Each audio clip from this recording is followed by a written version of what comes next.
गुरुजी, बहुत बार ये प्रश्न होता है कि दान कैसे करें और किसको दें? क्योंकि कलयुग में दान की बहुत बड़ी महिमा है। ऐसा है, दान देने से पहले ये देखना बहुत ज़रूरी है कि आपने धन कैसे कमाया। कोई करोड़ों रुपया दान देता है और कोई 1 पैसा दान देता है, तो दोनों ही बराबर है।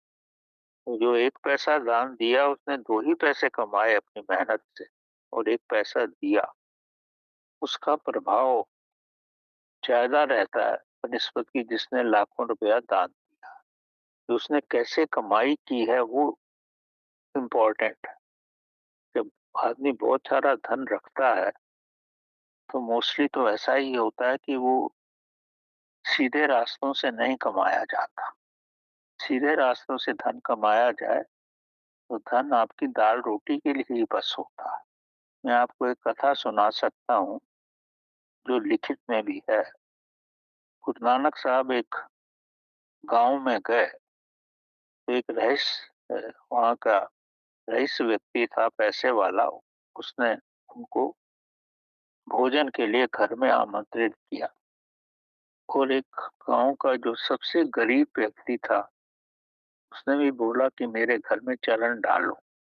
तो गुरु नानक साहब ने रईस को मना किया कि मैं तेरे पास नहीं आ सकता, मैं इसके पास ही जाऊंगा।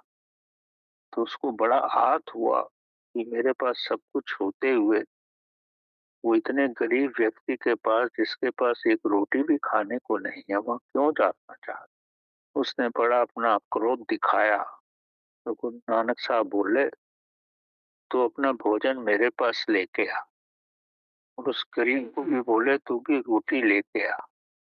उनके सामने एक थाली में हर तरह के व्यंजन रखे हुए और दूसरी तरफ एक सूखी रोटी और प्याज रखा हुआ था। वो थाली से उन्होंने रोटी और चावल लिया और अपनी मुट्ठी में दबाया। जब उसको दबाया तो उसके अंदर से खून निकला। और जब सूखी रोटी को दूसरे हाथ से दबाया तो उसमें दूध निकला। कहने का मतलब, जो गरीब व्यक्ति ने धन कमाया था वो मेहनत से कमाया था, उसमें पवित्रता थी। और इसने लोगों का तिरस्कार करके जितनी भी गलत विधियां हो सकती थी उससे कमाया। तो इसके दान का क्या महत्व होगा, उसकी सूखी रोटी का ज्यादा महत्व है। तो यही उन्होंने बताया। यहाँ भी जो दान की बात कर रहे हैं ना आप, अगर अगर आपकी कमाई मेहनत से है तो अगर आप कुछ भी दान कर लोगे उसकी महत्ता है।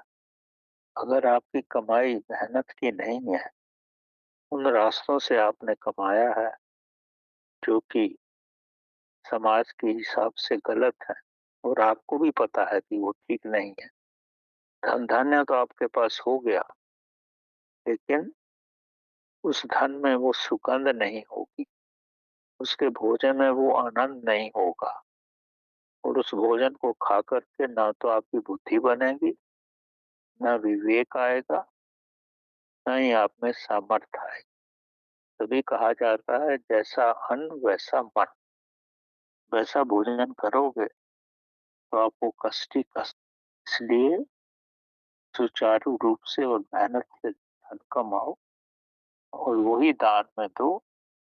वो प्रभु को भी स्वीकार होगा और उससे जो बनेगा उसकी भी महत्ता रहेगी।